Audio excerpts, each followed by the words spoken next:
योग दर्शन द्वितीय पाद साधन पाद सूत्र संख्या 16।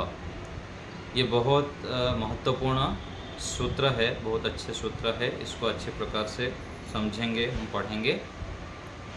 पिछला जो सूत्र था वो भी बहुत महत्वपूर्ण था और वैराग्य के लिए, जिसको शीघ्र वैराग्य प्राप्त करना है, मोक्ष की ओर बढ़ना है, संन्यास की मार्ग पर बढ़ना है, उसके लिए जो पिछला सूत्र था 15 नंबर सूत्र, परिणाम ताप संस्कार दुख, इसके ऊपर बार बार चिंतन करने के लिए गुरुजन हमें प्रेरणा करते हैं।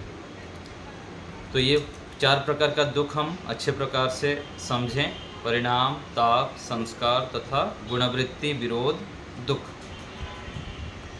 16 सूत्र 16 के अवतरणिका में देखिए लिखा है कि यह योग शास्त्र 4 विभाग वाला है। 4 विभाग वाला है, इसको अगले सूत्र में कहा जा रहा है। सूत्र है हेयम दुखम अनागतम। हेयम दुखम अनागतम।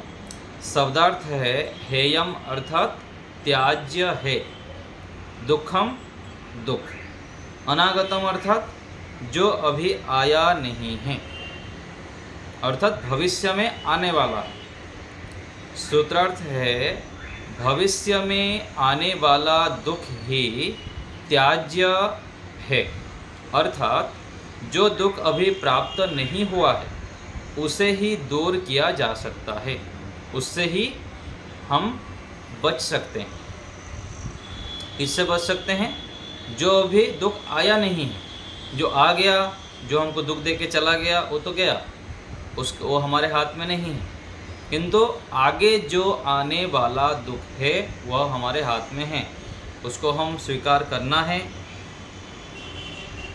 बुलाकर लाना है, अथवा उसको नहीं लाना है, हमारे घर में प्रवेश नहीं देना है।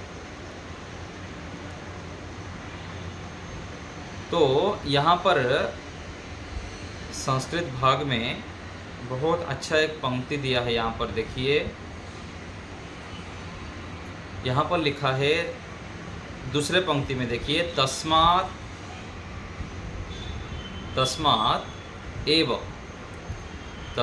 यद एव अनागतम, जो ही अनागत दुख है वह ही अक्षिपात्र कल्पम योगिनम क्लिश्नाति। ये जो अक्षिपात्र कल्पम दिया है ना, ये बहुत अच्छा शब्द है। इसमें ये कहा गया है कि जो योगी व्यक्ति है, वास्तविक ज्ञानी व्यक्ति है, उसका पहचान क्या है? हम अपना पहचान हम कर सकते हैं इस पंक्ति के आधार पर।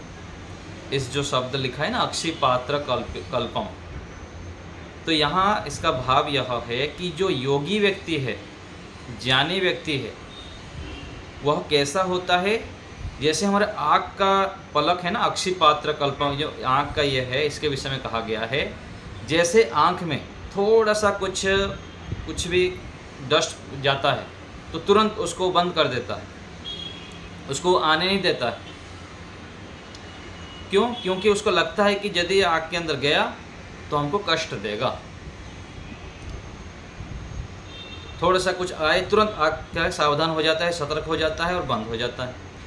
ऐसे ही वास्तविक ज्ञानी, योगी, विवेकी, बुद्धिमान व्यक्ति वह है जो कि एक भी दुख को स्वीकार नहीं करता है, दुखदायी क्रियाओं को करता नहीं है, और दोष यदि अपने अंदर आ गया तो तुरंत उसको पकड़ता है और दूर करने के लिए प्रयत्न करता है।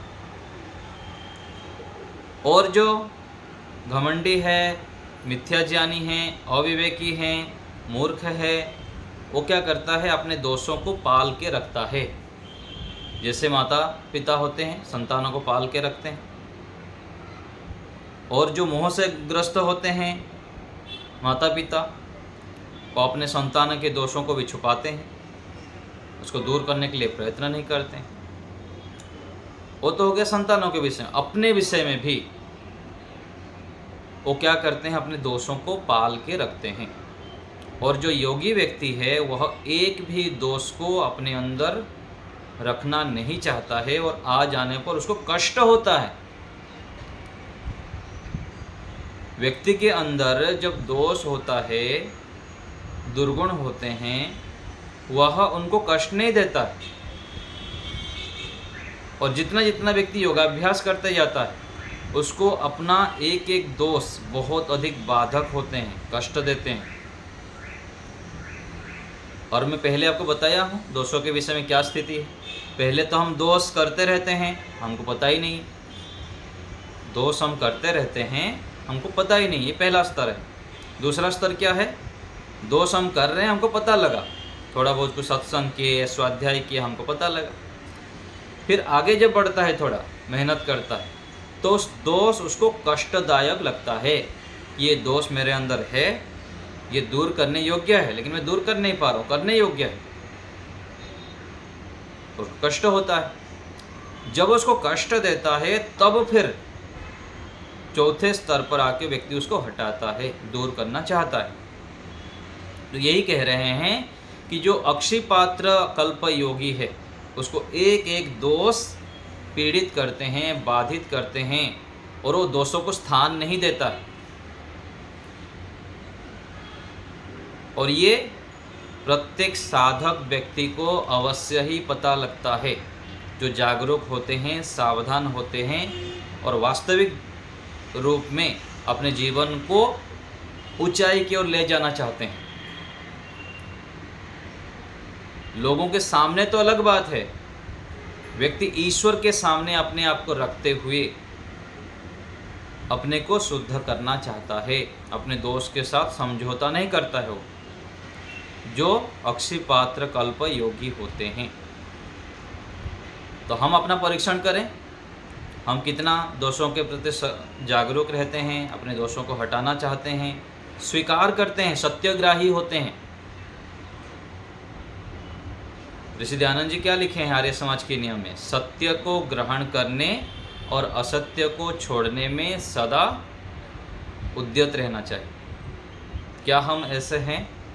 हमको यदि माता पिता, गुरुजन अथवा कोई बड़े हमको दोष बताते हैं, जनाने के लिए प्रयत्न करते हैं कि भाई ये आपका दोष है, क्या हम स्वीकार करते हैं या अड़ियल बन जाते हैं? एक दोष कोई हमको बताया, हम उसका 10 दोष गिनाने लग जाते हैं। जब तक हम विनम्र नहीं बनते हैं, नम्र नहीं होते हैं, झुकते नहीं हैं, तब तक हम दोषों को दूर नहीं कर सकते हैं। चाहे छोटे व्यक्ति भी हमको दोष बताते हैं, हमारे से कम पढ़े लिखे व्यक्ति भी हमको दोष बताते हैं, उसके ऊपर विचार करके यदि वो सत्य है तो हमें दूर करने के लिए तत्पर रहना चाहिए। ये बुद्धिमान व्यक्ति के लक्षण हैं।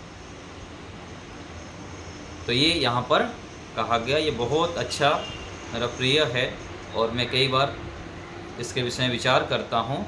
तो हमें सबको इस प्रकार से विचार करना चाहिए कि हमें वास्तविक रूप में बुद्धिमान, विवेकी, ज्ञानी बनना है। ये तब होगा जब हम दोषों के साथ समझौता नहीं करेंगे। लोग क्या कह रहे हैं उसके विषय में नहीं सोचना है, ईश्वर को अपने सामने रखना है। ये तो ठीक है, लोगों को व्यवहार करते हैं तो जो सत्य है उसको स्वीकार करना है। लोग यदि कह रहे हैं तो कई बार ऐसे भी होता है, हम ठीक चलते रहेंगे, लोग अलग से हमको मिथ्या आरोप भी लगा सकते हैं। यदि हम ईश्वर को सामने रखते हुए अपने क्रियाओं को करते हैं, कर्मों को करते हैं, तो लोगों का हमें परवाह नहीं होता, हम निर्भीक होके कार्य को कर पाते हैं।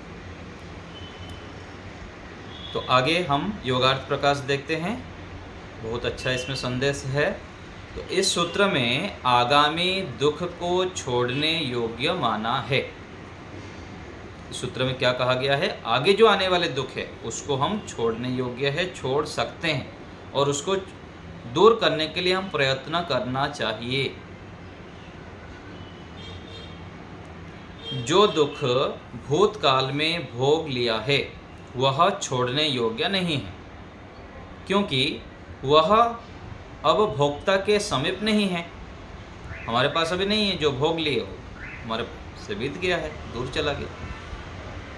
और जो दुख वर्तमान क्षण में भोगा जा रहा है वह आगामी क्षण में समाप्त हो जाएगा।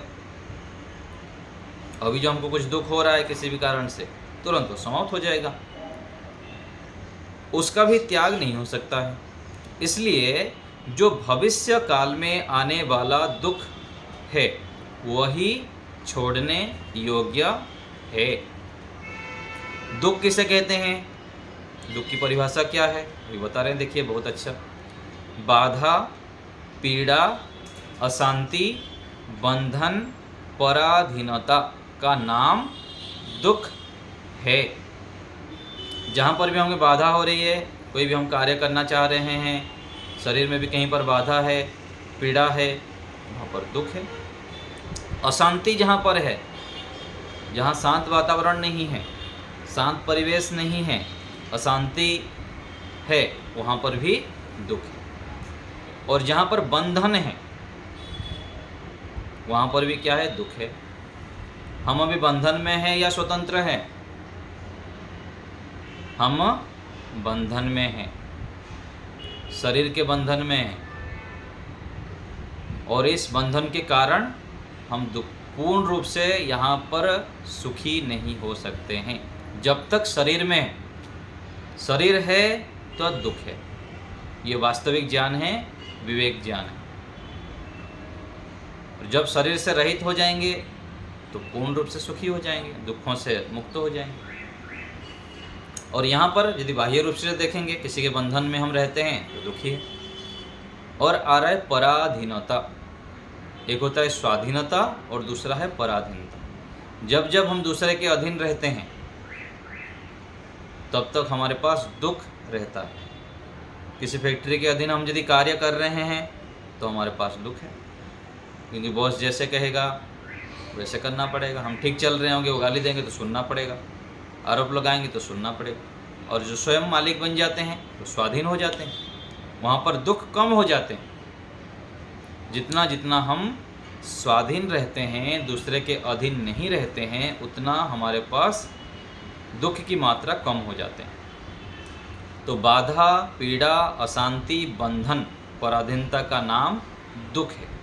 अथवा जिससे पीड़ित होकर प्राणी उसका नाश करने का प्रयत्न करते हैं वह दुख है। दुख किसे कहेंगे?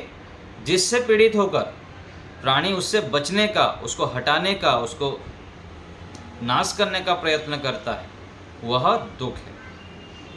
इसलिए दुख एक वस्तु है अथवा अभाव का नाम दुख नहीं है। दुख का कोई सत्ता नहीं है ऐसा कहना ठीक नहीं है। दुख का भी अस्तित्व है। क्यों है? यदि अभाव का नाम दुख होता तो उसको त्याग का विधान करना व्यर्थ हो जाता। यदि कोई अस्तित्व ही नहीं है तो उसको छोड़ना क्यों चाहते हैं हम, हटाना क्यों चाहते हैं? इसलिए दुख का भी अस्तित्व है। यदि आगे कह रहे हैं, इसलिए दुख एक गुण है और वह प्राकृतिक पदार्थों में रहता है। दुख कहाँ पर रहता है? प्राकृतिक पदार्थों में।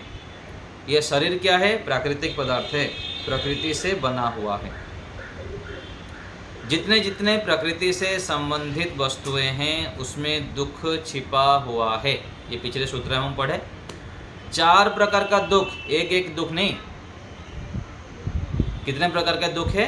4 प्रकार का। थोड़ा सा भी असावधानी बरते, असावधान रहे तो पूरा 4 दुख पूरा इकट्ठा होके गले लग जाएंगे, फिर अपना असर दिखाएंगे। परिणाम दुख, ताप दुख, संस्कार दुख और गुणावृत्ति विरोध दुख। और जितना इतना वैराग्य भाव से त्याग पूर्वक साधन रूप में इन वस्तुओं का प्रयोग करेंगे, व्यक्तियों का प्रयोग करेंगे, संबंधों को निभाएंगे, उतना हम दुखों से बच पाएंगे। तो कह रहे हैं कि दुख कहाँ पर रहता है? प्राकृतिक पदार्थों में। जब प्राकृतिक पदार्थों से जीवात्मा का संबंध हो जाता है तब दुख की प्राप्ति होती है। संबंध हुआ, दुख शुरू हो जाता है। जब व्यक्ति अनागत दुख को अनागत अर्थात आगे जो आने वाला है, अभी जो नहीं आया है। अनागत, आगत मतलब आने वाला, और अन मतलब जो अभी आया हुआ नहीं है। उस दुख को और दुख के कारण को जान जाता है, दुख को और दुख के कारण को जान लेता है, वही दुख से छूट सकता है। तो दुख को भी जानना है और दुख के कारण को भी जानना है। मिठाई हमारे सामने है तो इसमें दुख है, ये पता लग जाना चाहिए। और दुख का कारण क्या होगा? कारण है तो कार्य है। तो दुख कब होगा हमको? परिणाम दुख कब होंगे? ताप दुख कब होंगे? संस्कार दुख कब होंगे? जब उसको हम आवश्यकता से अधिक प्रयोग कर लेंगे। ये दुख का कारण है, दुख उसके अंदर है, पता लग गया हमको। और जब आवश्यकता से लिमिट हम क्रॉस किए, बॉर्डर लाइन होता है ना, थोड़ा सा भी उससे क्रॉस किए तो फिर एक्सीडेंट हो जाता है, नियम का उल्लंघन हो जाता है। तो यहाँ कह रहे हैं कि दुख के कारण को जब हम जान लेते हैं तब तो दुख से हम छूट सकते हैं। दुख के अनेक कारण हैं। क्या क्या कारण हैं दुख के? अविद्या, अन्याय, अशुभ उपासना, कुसंस्कार और कुसंग, आलस्य आदि। अनेक कारण हैं, उसमें मोटे मोटे गिना दिए। जहाँ पर अविद्या है वहाँ पर दुख है, जहाँ पर अन्याय है वहाँ पर दुख है। और आगे कह रहे अशुभ उपासना, शुद्ध उपासना और अशुभ उपासना, शुभ उपासना और अशुभ उपासना। तो उपासना का अर्थ क्या है? आसन और उप, समीप बैठना। दिन भर हम किसके समीप बैठते हैं? किन किन विचारों को अपने समीप लाते हैं? यदि हम वेद के प्रतिकूल विचारों को अपने पास लाए, वो क्या है? अशुभ उपासना है। धर्म से विरुद्ध यदि विचार किए, मन वाणी कर्म से कोई भी क्रियाएं कर रहे हैं, तो ये सब अशुभ उपासना है। तो जहाँ जहाँ हमारे अशुभ उपासना होता है वहाँ पर हमें दुख, वहाँ पर छिपा हुआ है दुख मिलेगा। और कुसंस्कारों के कारण भी, जन्म जन्मांतरों से कुसंस्कार हम इकट्ठा किए हुए रहते हैं, और इसी जीवन में भी बहुत सारे संस्कार हम इकट्ठा किए हुए हैं, और उसके कारण हम बार बार मार खाते हैं, पिटाई खाते हैं, दुखी होते रहते हैं। और कुसंग, एक भी गलत संग हम पकड़ लिए तो उसके कारण हम पर दुख हो जाएगा। और आलस्य, आलस्य तो हमारे हाथ में है, कितना करेंगे कितना नहीं करेंगे। बाकी चीज़ें तो कहीं ना कहीं ना चाहते हुए भी हो जाता है। ना चाहते हो जाता है मतलब असावधानी के कारण। सावधान रहेंगे तो हम सब में विजय प्राप्त कर सकते हैं। और आलस्य भी ऐसा ही है। व्यक्ति अधिकतर क्या चाहता है कि मैं पुरुषार्थ ना करूं, मेहनत ना करूं। 24 घंटे में कितना सेकंड होता है? 84,600 सेकंड। कौन व्यक्ति एक एक सेकंड की जागरूक रहता है? मैं कितना कार्य कर रहा हूँ, कितना सेकंड में वेस्ट किया। धन के लिए तो बहुत ये करते हैं, कोई हमारे से चुरा ना लें, अलग से हमारा खर्चा ना हो जाए, इतना हम सावधान रहते हैं। लेकिन समय को लेके कितना सावधान रहते हैं? आता है ना कि क्षणभंगुर जीवन कहा गया। बचपन तो ऐसे ही खेल कूद में चला गया, वार्धक्य भी ऐसे ही चला जाता है, और बीच में हमारे पास थोड़ा सा समय है, और उसमें कितना बड़ा कार्य करना है। क्लेशों को नष्ट करना, मोक्ष को प्राप्त करना, कुसंस्कारों को हटाना, अपने कर्तव्य कर्मों को भी करना, जो भी जिम्मेदारी है उसको निभाना।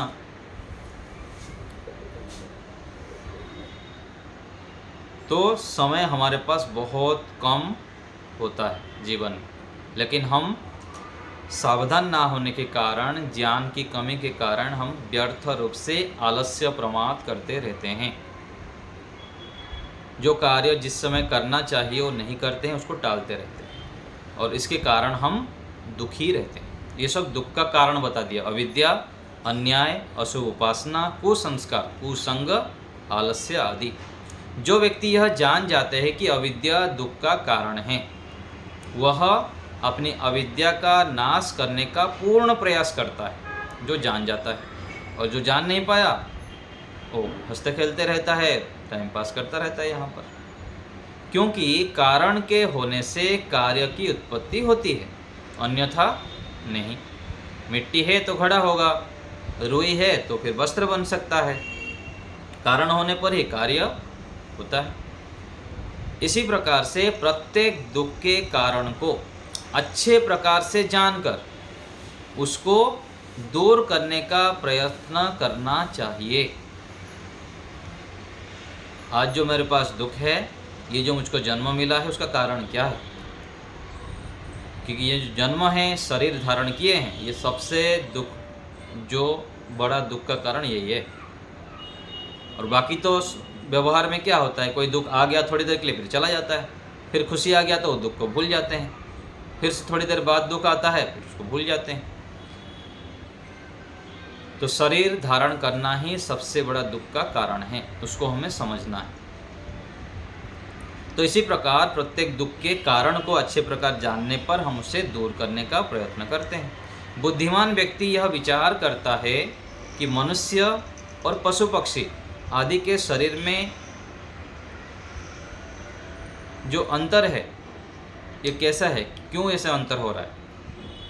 परीक्षा करने से परिज्ञान होता है कि मनुष्य शरीर में जो सुख सुविधाएं हैं वे पशु पक्षी आदि के शरीर में नहीं हैं। इसलिए मनुष्य शरीर सुखप्रद है और पशु आदि का शरीर क्या है, दुख देने वाले हैं।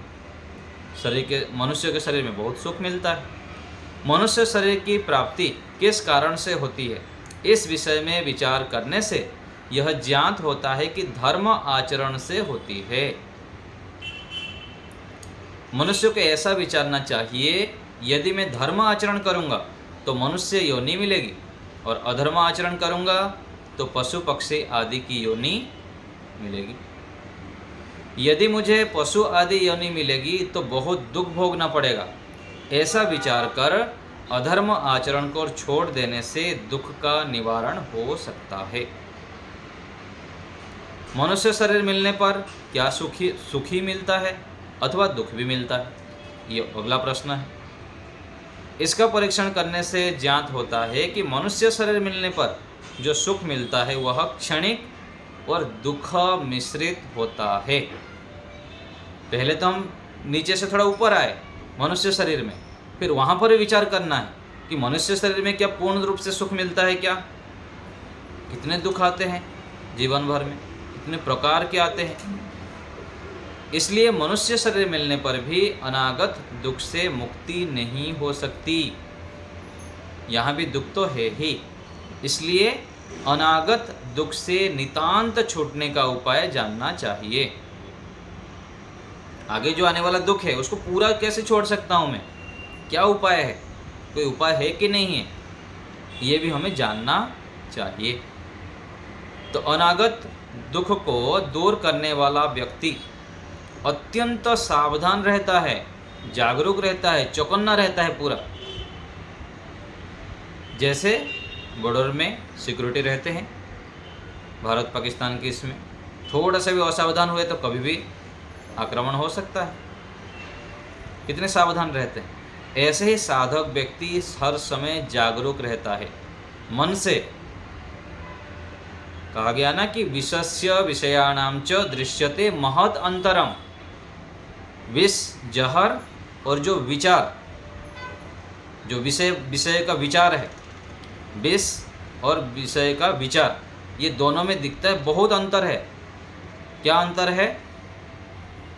उपभुंक्तम विषम हंति, जहर को तो हम खाने से ही मरेंगे, लेकिन जो विषय भोगों का विचार है, विचार से ही व्यक्ति का पतन हो जाता है। कहाँ से कहाँ गिर जाता है व्यक्ति, इतना भयंकर है ये विचार जो हम करते हैं विषयों का। इसलिए जो व्यक्ति जान लेता है वह फिर सावधान होकर वैचारिक स्तर पर भी जागरूक रहता है, सावधान रहता है, और मजबूत बनने के लिए फिर पूर्व प्रस्तुति करता है कि विचारों के स्तर पर भी मेरे मन में कोई भी गलत विचार ना आ जाए ऐसे सावधान रहता है। तो अनागत दुख को दूर करने के लिए व्यक्ति अत्यंत सावधान रहता है। वह चार बातों को जानने का प्रयास करता है कि दुख क्या है, दुख का कारण क्या है, सुख क्या है और सुख का कारण क्या है। ये फिर जानने का प्रयास न करता है। क्या दुख क्या है, दुख का कारण क्या है, सुख क्या है और सुख का कारण क्या है। इन चार विषयों के परिज्ञान से और उसके लिए आवश्यक कर्तव्य से अनागत दुख दूर किया जा सकता है। यदि हम ऐसे जान लिए फिर उसी प्रकार से प्रस्तुति करेंगे तो आगे आने वाले दुख को हम दूर कर सकते हैं, किया जा सकता है। प्रत्येक प्राणी जो भी मन, वाणी और शरीर से क्रिया करता है, उस क्रिया के करने से पूर्व परीक्षा करनी चाहिए कि इस क्रिया का परिणाम क्या होगा। जो मैं खा रहा हूँ किस लिए खा रहा हूँ, कितना मुझको आवश्यक है। जो मैं सोच रहा हूँ किस लिए सोच रहा हूँ, क्या सोच रहा हूँ मैं। यदि ऐसे सोचूंगा तो इसका परिणाम क्या होगा।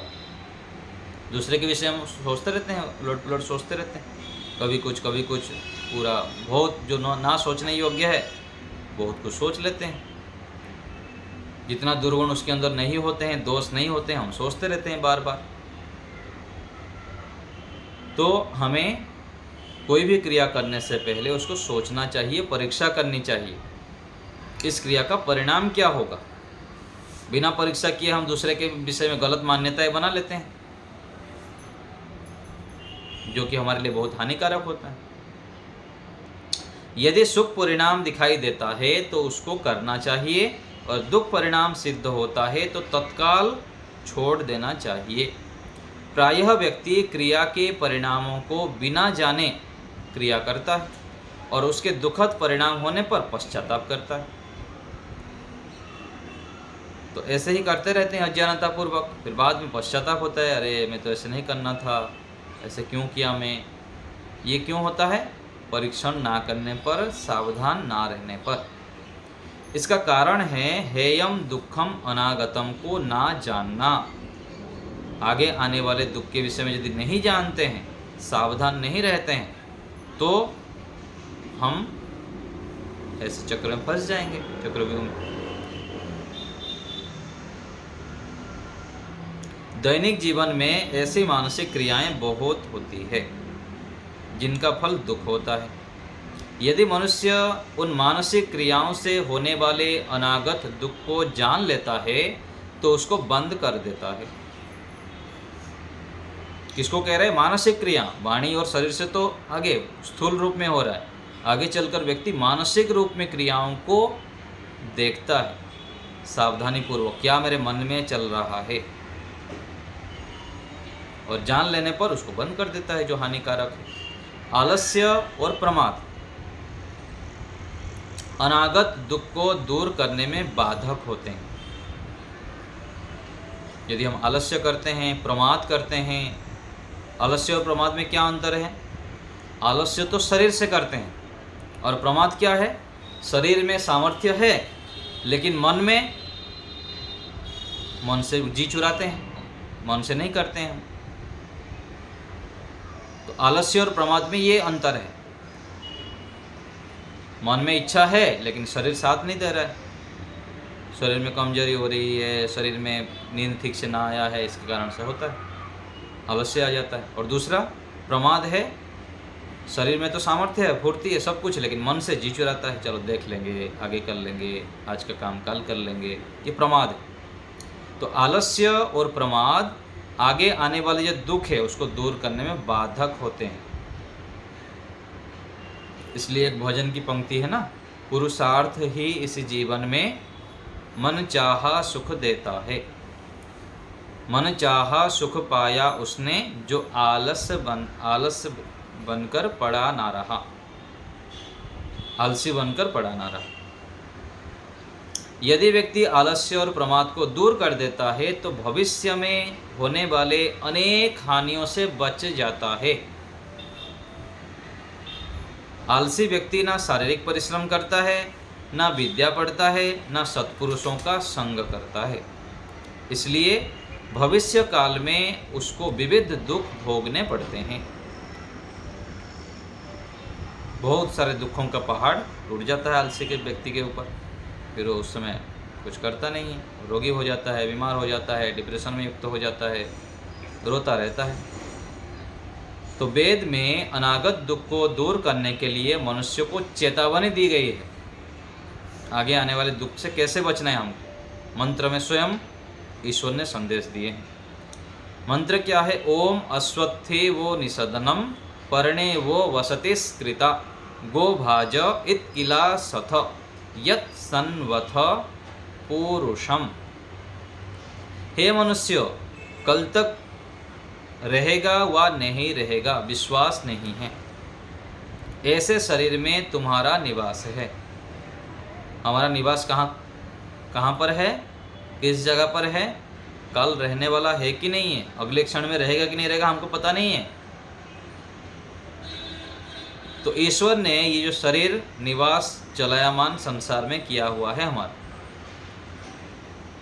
इसलिए जिस परमात्मा को ही, जिस पुरुषम किल परमात्मा को ही सेवन करो, इसके साथ पृथ्वी का सेवन करने वाले ही तुम लोग धर्म में स्थिर हो। जैसे अश्वत्थ है, पीपल की पत्ते में कोई पानी का बूंद गिरे तो क्या होगा? पीपल की पत्ता ऑक्सीजन बहुत देता है, तो हर समय वो हिलता रहता है। पानी का कोई बूंद गिर जाए तो उसमें तुरंत पानी बूंद नीचे गिर जाए। तो ऐसे ही हमारा मनुष्य शरीर है, मनुष्य जीवन है। अगले क्षण रहेगा नहीं रहेगा, अगले दिन हमारा रहेगा नहीं रहेगा, कुछ भी पता नहीं। ऐसे मान के हमें पुण्य कार्य, धर्म कार्य, न्याय युक्त कर्म करते रहना चाहिए, अधिक से अधिक करना चाहिए। और ये कब होगा? जब हम पुरुषार्थी होंगे, मेहनती होंगे, तब हो सकता है। तब हम आगे आने वाले जो दुख हैं उनसे बच सकते हैं, दूर कर सकते हैं। तो इस मंत्र में कह रहे हैं कि आगे आने वाले दुख के विषय में हमको जानना है। जब जानेंगे तो उसको हटा सकते हैं, और उसके कारणों को जानिए। दुख और दुख के कारण क्या है, यदि उस कारणों को हम करने लगेंगे तो कार्य होगा, आगे दुख आएगा। दुख को जानना और दुख के कारणों को जानना, और सुख को जानना, सुख के कारणों को जानना। सुख कैसे मिलता है, किन किन कार्यों को मैं करूँगा तो सुख मिलेगा। जो जान लेता है वो फिर दुखदायी कर्मों को एक तरफ करके सुखदायी कर्मों को करता जाता है। मन, वाणी और शरीर, 3 साधन है हमारे पास कर्म करने को।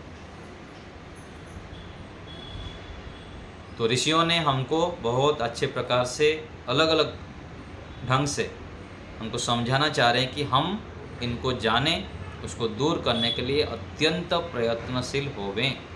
जब हम स्वयं प्रयत्नशील होंगे, स्वयं हम जागरूक होंगे, स्वयं सुखी होंगे, तो अन्यों को भी फिर बांटेंगे। जो हमारे पास होता है वो तो बांटते हैं, सुख होगा तो सुख बांटेंगे, दुख होगा तो दुख बांटेंगे। तो हम इस प्रकार से विचार करते हुए इस सूत्र से ये सीखें और इसके ऊपर विचार करते हुए अपने जीवन को आगे बढ़ाएं। अभी आप लोग कुछ पूछना हो तो बताइए। जी डॉक्टर साहब बोलिए। नमस्ते गुरु जी। नमस्ते। वेद में अनागत दुख को दूर करने के मनुष्य को चेतावनी दी है। ये पूरा जो श्लोक है ना, ये समझ में नहीं आया। चेतावनी यही तो दिए है ना कि आगे यदि हम अभी सावधान नहीं हुए तो फिर दुख आएगा आगे, इसलिए पहले से हम सावधान हो जाएं। हमारा जीवन बहुत क्षणिक है, थोड़े से काल में यदि हम सावधान होते हुए अपने कर्तव्य कर्मों को नहीं करेंगे तो फिर दुख आगे खड़ा हुआ है। यदि हमारे देहांत के समय यदि वृद्ध काल तक हम धर्म कार्य अधिक किए हैं तो वृद्ध काल में भी हमको सुख मिलेगा। आयु उम्र बढ़ जाता है और आगे अगले जीवन में भी हमको अच्छे मनुष्य शरीर मिलेंगे, अच्छे माता पिता मिलेंगे, अच्छा परिवेश मिलेगा, फिर सुख मिलेगा। और यदि हम इसी जीवन में अच्छे प्रकार मेहनत करके क्लेशों को दग्धविज कर लेंगे तो मोक्ष मिल जाएगा। ये चेतावनी है, जाग जाओ, सावधान हो जाओ, यही चेतावनी है। ठीक है, प्रमोद जी बोलिए। नमस्ते आचार्य जी। नमस्ते जी। आचार्य जी, पराधीनता का जो आपने बताया था उसकी शाब्दिक व्याख्या बताएंगे आप? पर अधीन, दूसरे के अधीन रहना। जितना जितना हम दूसरे के अधीन रहते हैं उतना हमको दुख मिलता है, और जितना जितना हम पराधीनता से पर को छोड़ के स्व अधीन हो जाते हैं, अपने अधीन स्वामी बनते हैं, उतना हमारे पास दुख कम होता है। पराधीन और स्वाधीन। ठीक है प्रमोद जी। ये किस किस वस्तु के संबंध में है जी? सभी जगह पर। मोबाइल के हम पराधीन रह जाएंगे, मोबाइल के बिना हमारे काम नहीं चलेगा तो दुख मिलेगा। मोबाइल को यदि हम अपने अधीन रखेंगे, जितना चाहिए उतना प्रयोग करेंगे, कभी कभी दूर रखेंगे, और मोबाइल मान लीजिए एक दिन हमारे पास नहीं रहा तो क्या स्थिति होगी, पहले से सोच के रखेंगे। एक एक दिन दूर रख के परीक्षण भी करेंगे तो वे दुखी नहीं होंगे, दुखी हो जाएंगे। सभी जगह पर ऐसे ही है, प्रत्येक व्यक्तियों में भी और वस्तुओं में भी, सब जगह पर ये स्वाधीनता और पराधीनता लागू होता है। आचार्य जी, ईश्वर भी तो एक वस्तु ही है ना जी? हाँ जी, उसके संबंध में भी ऐसा ही है? हाँ, ईश्वर के विषय में ऐसे ही है। ईश्वर एक वस्तु है, वस्तु हो तो उसको जानना हम चाहते हैं ना, उनका अस्तित्व है। जिस वस्तु में गुण होता है वो एक द्रव्य होता है, द्रव्य के आश्रित ही गुण रहता है। ईश्वर के अंदर इतने सारे गुण हैं तो किसी गुण तो द्रव्य के आश्रित ही रहता है ना, तो इसलिए ईश्वर भी एक द्रव्य है, वस्तु है, चीज है। तो उनके अधीन रहने पर दुख प्राप्त होगा? ईश्वर के अधीन रहेंगे तो ईश्वर के ऊपर लागू नहीं होगा। ईश्वर के अधीन रहना मतलब ईश्वर की आज्ञा पालन करना। माता पिता के अधीन रहना मतलब क्या है? माता पिता की आज्ञा पालन करते हैं तो सुख होता है। पराधीन उस ढंग से लेंगे कि हम अज्ञानता पूर्वक, जब हम दूसरे गुलाम रहते हैं और अपने आलस्य प्रमाद छोड़ के उस प्रकार से स्वामी बनना नहीं चाहते हैं, योग्यता को नहीं बढ़ाते हैं, तब हम पराधीन होते हैं। और जो माता पिता के अनुकूल रहते हुए भी हम योग्य बन जाते हैं तो पराधीनता नहीं माना जाता है। माता पिता के अनुकूल बन जाते हैं, हम जो चाहते हैं माता पिता उससे आगे की ओर से देने लग जाते हैं, ये पराधीनता है और स्वाधीनता है। इस रूप से समझना चाहिए। नमस्ते। सुदेशना माता जी। आचार्य जी नमस्ते।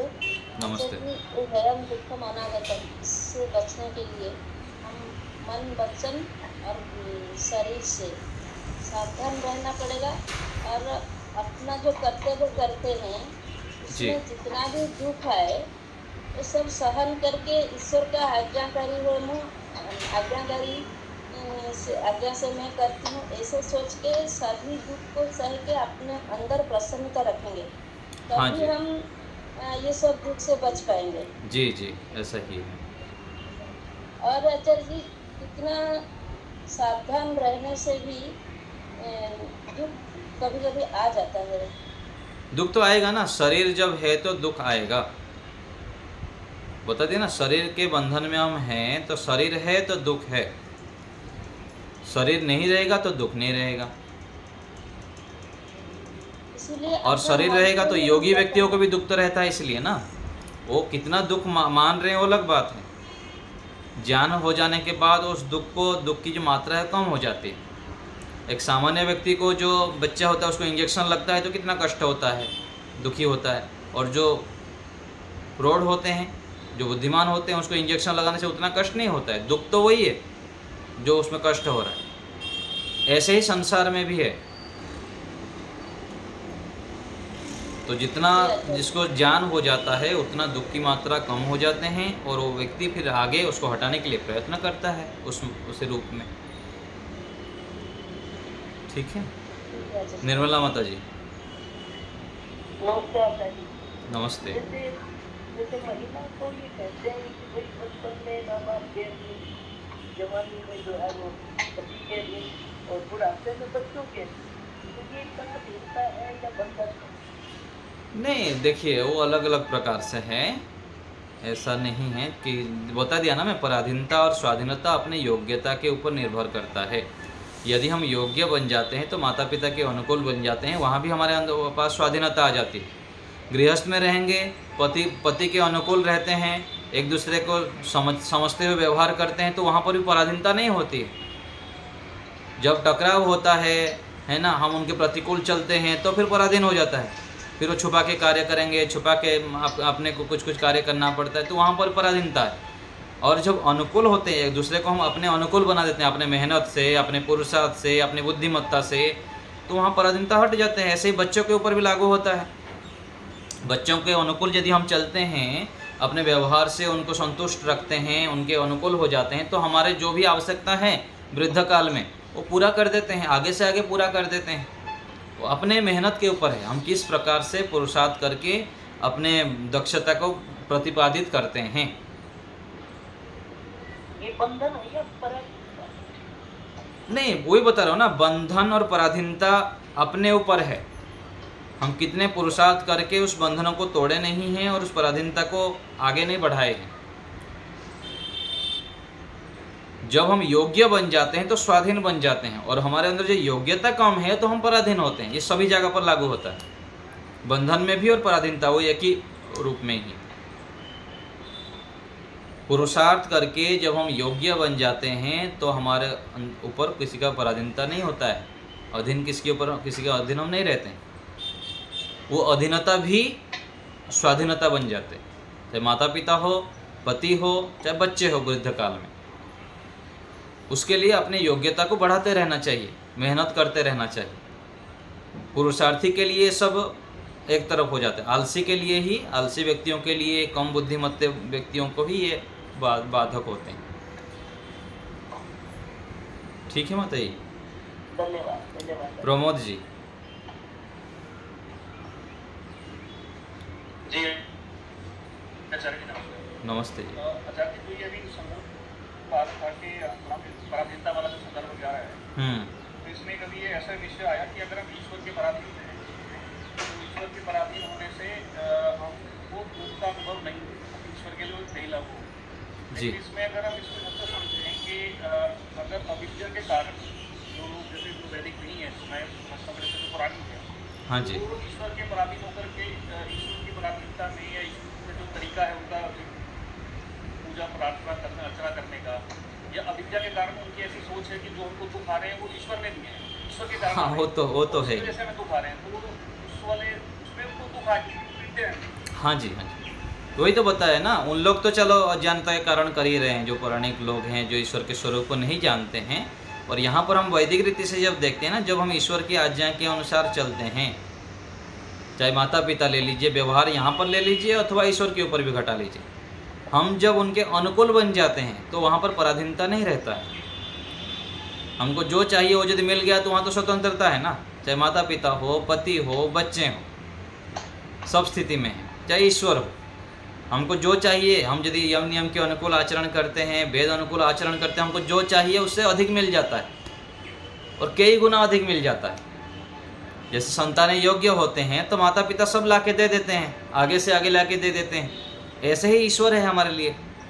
हम जब ईश्वर के अनुकूल चलते हैं तो ईश्वर आगे से आगे हमको सब प्राप्त करा देते हैं, तो वहाँ पर पराधीनता कहाँ रही?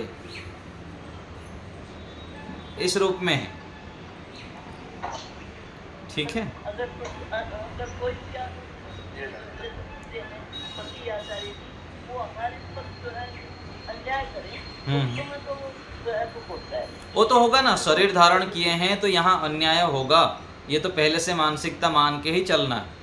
हम जितना भी अच्छे करेंगे, चाहे पति के लिए हो, चाहे अधिकारी के लिए हो, चाहे बच्चे के लिए हो, बच्चे के लिए सब कुछ करेंगे, बड़े होके बोलेंगे तूने मेरे लिए क्या किया है, ऐसे बोलेंगे, बोल भी सकते हैं।